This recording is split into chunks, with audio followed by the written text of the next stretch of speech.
नमस्कार मित्रों।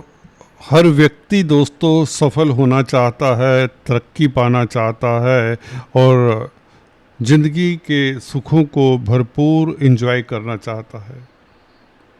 मकर राशि वालों, आपके मालिक शनि हैं। जी हाँ दोस्तों, शनि 137 दिनों के लिए 26 जुलाई से वक्री होने जा रहे हैं।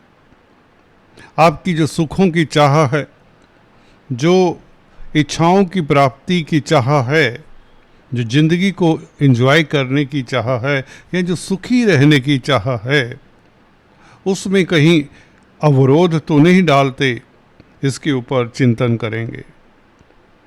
यूँ तो शनि आपके तृतीय भाव में है, 30 साल बाद यहाँ पर आए हैं, जो कि बहुत अच्छी स्थिति मानी जाती है। तो ऐसे में देखा जाता है कि शनि प्रायः यहाँ पर आपकी इच्छाएं पूर्ण किया करते हैं। जो भी आधे अधूरे सपने हैं पिछले काफ़ी सालों से, महीनों से, वह पूर्ण करते हैं।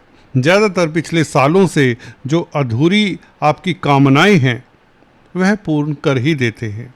और 3 जून 2027 तक अभी शनि मीन राशि में रहेंगे, तत्पश्चात यह मेष राशि में आ जाएंगे। अभी वक्री हो रहे हैं 26 जुलाई से। तो वक्री क्या होता है ग्रह, पहले ये बता दें। जब कोई ग्रह दोस्तों हमारी धरा के नज़दीक आ जाता है, क्योंकि एलिप्टिकल ये ऑर्बिट होता है ग्रह का, ज़्यादातर सभी ग्रहों का, तो वह हमारे जब अर्थ के नज़दीक आ जाता है, पृथ्वी के नज़दीक आ जाता है, तो इसका पुल पुश बढ़ जाता, तो इसलिए इसका प्रभाव भी हमें ज़्यादा महसूस होता है। उल्टी दिशा में घूमता हुआ प्रतीत होता है, वास्तव में सभी ग्रह एक ही दिशा में घूम रहे होते हैं। आप इतना समझ सकते हैं कि आपको पिछले भाव का भी फल कुछ न कुछ तो देंगे। राहु बैठा है, मित्र है शनि का, तो शनि जैसे ही राहु के ओर चलना शुरू करते हैं 26 जुलाई से, तो आपको ऐसा लगेगा कि आपके कार्यों में, जो आप कार्य कर रहे हैं, जो आपके रिलेशंस हैं इवन, उसमें कहीं ना कहीं चेंजेस आने शुरू हो जाते हैं। कहीं रिलेशंस में ठहराव आ जाता है। ऑफिस में आप कामकाज कर रहे हैं, ठीक ठाक बॉस के साथ बनी होती है, परंतु ऐसा होता है कि बॉस के साथ वैचारिक मतभेद हो जाता है। सभी के लिए नहीं ये होगा, किसी किसी के लिए होगा, किसी का दोस्त मित्र के साथ वैचारिक मतभेद होना शुरू हो जाता है। कर्म फलदाता है, जहाँ पर आप उठते बैठते हैं वहाँ पर हल्का फुल्का आपको कुछ सीखने के लिए बताते हैं। शनि ये कहते हैं आपके तो मित्र हैं, मकर राशि के तो मालिक हैं, आपको सिखाते हैं। जो आपको कड़वा लगता है, डेफिनेटली दवाई कड़वी ही होती है। तो हालात थोड़े से चेंज होंगे, परंतु वो ऐसा हो सकता है कि आप अगर उसके लिए तैयार नहीं हैं, जैसे अगर आप परिपक्व हैं, आप समझते हैं दुनिया की नेचर को, लोगों को समझते हैं, बॉस को समझते हैं, उनके विचारों को समझते हैं, दोस्तों को समझते हैं, रिश्तेदारों को समझते हैं, अपने परिवार को समझते हैं, अगर उनकी प्रॉब्लम्स को समझते हैं या उनके स्वभाव को समझते हैं, तो आपको कोई दिक्कत नहीं होती। यही मैच्योरिटी बार बार देने आते हैं वक्री होकर, हर साल वक्री होकर ये कुछ न कुछ समझाने आते हैं। कुछ तो कर्मों की कटौती होती है, कर्म कटते हैं आपके। जी हाँ दोस्तों, आपके जो कर्म हैं, जिसके कारण आप इस धरा पर बार बार जन्म लेते हैं, उसका भी कहीं ना कहीं शमन होता है इस तरह से। तो मैं बता रहा था, राहु की तरफ शनि की ये जो शनि का रुख हो जाता है, तो द्वितीय भाव का फल ये होता है कि धन की स्थिति बेहतर हो। जो धन आपका कहीं अटक गया था, कहीं किसी ने मार लिया था, खासकर ऐसा होता है क्योंकि उल्टे घूम रहे हैं, पीछे जा रहे हैं, पीछे मुड़कर जैसे कि देखता है व्यक्ति, पिछली बातों को याद करता है, पिछले जो तकरार हुए, पीछे जो धोखा हुआ है उसको याद करता है। कई बार वो स्थितियां वापस समक्ष आकर सामने खड़ी हो जाती हैं। आप किसी के साथ लड़ना नहीं चाहते, झगड़ना नहीं चाहते, व्यक्ति वह बार बार आपके समक्ष आएगा, आपसे लड़ने की कोशिश करेगा। आप किसी से बात नहीं करना चाहते, वो फिर भी आपको चैलेंज करेगा। ये कर्म फलदाता होते। कई बार होता है कि आपका धन कहीं अटका हुआ था, किसी ने मार लिया था, वो आप लेने जाते हैं, तो वह धन हो सकता है इस अवधि में आपको मिल जाए, क्योंकि धन स्थान की तरफ शनि का रुख होगा। तो धन की स्थिति बेहतर होने की योग है। फंसा हुआ धन ऐसे में ज़्यादा चांसेस है मिल जाता है। जो कई बार होता, कोई धोखा दे गया था, कोई डूब गया था पैसा, कोई नुकसान हो गया था, तो उसकी भरपाई होने के आप समझें कुछ ये पॉजिटिव संकेत इसलिए बनते हैं क्योंकि अपनी राशि को देखता है शनि पीछे मुड़कर, और ये राशि धन भाव में है तो धन की स्थिति बेहतर होती है। परिवार में जो मतभेद हैं वो कहीं ना कहीं मतभेद आपको दूर करने का मौका देता है। याद रखिए, मौका देता है। आप उसे मतभेदों को दूर करें ना करें ये आपके ऊपर डिपेंड करता है, आपके कर्मों के ऊपर। हर व्यक्ति इतना मैच्योर नहीं हो पाता।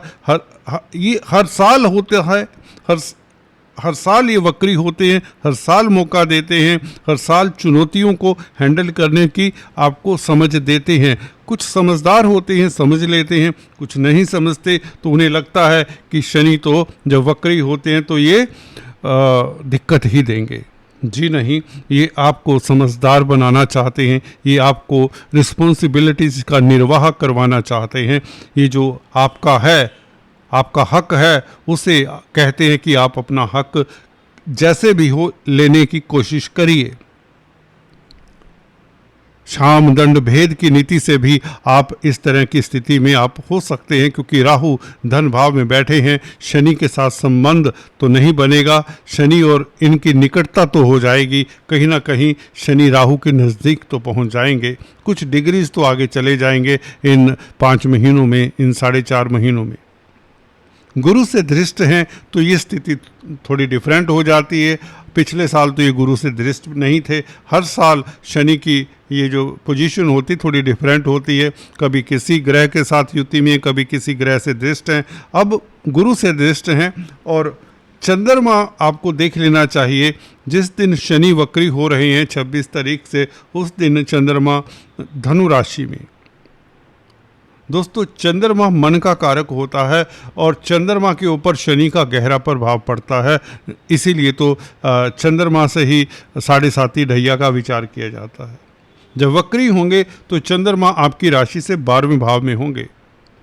12वां भाव होता है विदेशों का, हॉस्पिटल्स का, अनाथालयों का, सोशल वर्क इत्यादि का, अध्यात्म का। तो आपकी रुचि अध्यात्म की तरफ हो सकती है। और शनि की दृष्टि जो दशम दृष्टि भी है चंद्रमा के ऊपर पड़ रही होगी जिस दिन यह वक्री होंगे, ये बड़ी बात हो जाती है।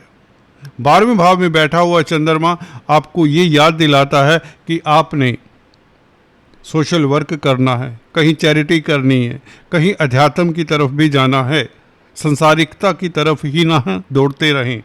ये गोचर आपका वक्री पीरियड का आपको आध्यात्मिक भी बनाता है। योगा मेडिटेशन से आपको लाभ होता है।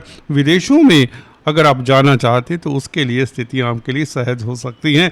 विदेशों में आ रही अड़चनें दूर होती हैं। कहीं ना कहीं 12वां भाव विदेशों का भी है और शनि की दृष्टि गुरु की राशि के ऊपर कहीं ना कहीं गुरु की राशि में बैठकर गुरु से दृष्ट भी हैं, तो 12वें भाव के सुखद फल ही मिलेंगे। अगर आप मेडिकल क्षेत्र में कामकाज करते हैं तो आपको सफलता मिल जाती है, परंतु सफलता के लिए आपको कर्मठ होना पड़ेगा, चिंतन करना पड़ेगा, मेहनत करनी पड़ेगी। आसानी से आपको सफलता नहीं मिलेगी। ये वक्री पीरियड में होता है। झूठ अगर सुनना है तो दूसरे वीडियोस देखिए, खूब देखिए, मज़ा आएगा और कुछ वैसा होगा नहीं। तो मेरा पर्पस यही होता है आपको वीडियोस में ये सच बताने का कि शनि वक्री होकर आपके कार्यों को कई बार, ज़्यादातर अगर आप लापरवाही से चल रहे हैं तो अवरोध डालते हैं। रिश्तों में अगर आप लापरवाही से चल रहे हैं तो आपको झटका लगता है, कोई धोखा दे सकता है। घर परिवार में ही स्थितियां कई बार इस तरह की बन जाती कि आपको डील करना है रिश्तेदारों के साथ, मित्रों के साथ, तो बहुत सजग होकर डील करना है। आपको बेफजूल की यात्राएं अवॉइड करनी चाहिए। अड़ोसी पड़ोसियों के साथ बनाकर रखनी चाहिए इस अवधि में। सिबलिंग्स का ध्यान रखना चाहिए। गुरु की दृष्टि के कारण हालांकि अच्छा रहेगा सब, इतना कड़वाहट नहीं आएगी रिश्तों में, अड़ोसी पड़ोसियों के साथ बनी रहेगी। फिर भी कर्मफल दाता हैं, वक्री हों तो मैंने देखा प्रभाव कहीं ना कहीं नेगेटिव भी ये दे जाते हैं। हालांकि आपके लिए राजयोग कारक है, 30 साल बाद यहाँ पर आए हैं, फिर भी किसी न किसी व्यक्ति को लेसन देखने को मिलता है, उन्हें सहन करना पड़ता है। बस यहाँ पर एक अच्छी बात ये है कि राहु इनका मित्र है, राहु की डायरेक्शन में जा रहे हैं, राहु धनिष्ठा में प्रवेश कर चुके होंगे, मंगल का नक्षत्र है, तो ये लक्ष्मी योग जैसा प्रभाव देगा राहु। तो धन की स्थिति बेहतर हो सकती है काफ़ी जातकों के लिए जिनकी कुंडली में राहु शनि मंगल इत्यादि का गोचर है, महादशा अंतरदशा है, उनके लिए शनि का वक्री होना बहुत अच्छा रहेगा। अदरवाइज ये शनि वक्री हालात से लड़ने के लिए तैयार भी करते हैं, और शनि मंद गति से चलने वाले ग्रह हैं, कार्यों को स्लो करते हैं, और पिछले जो घटनाक्रम हुए हैं या पीछे कुछ किसी का देनदारी आप छोड़ आए हैं, वो देनदारी के लिए वही जगह पर वापस ले जाकर खड़ा भी कर देते हैं।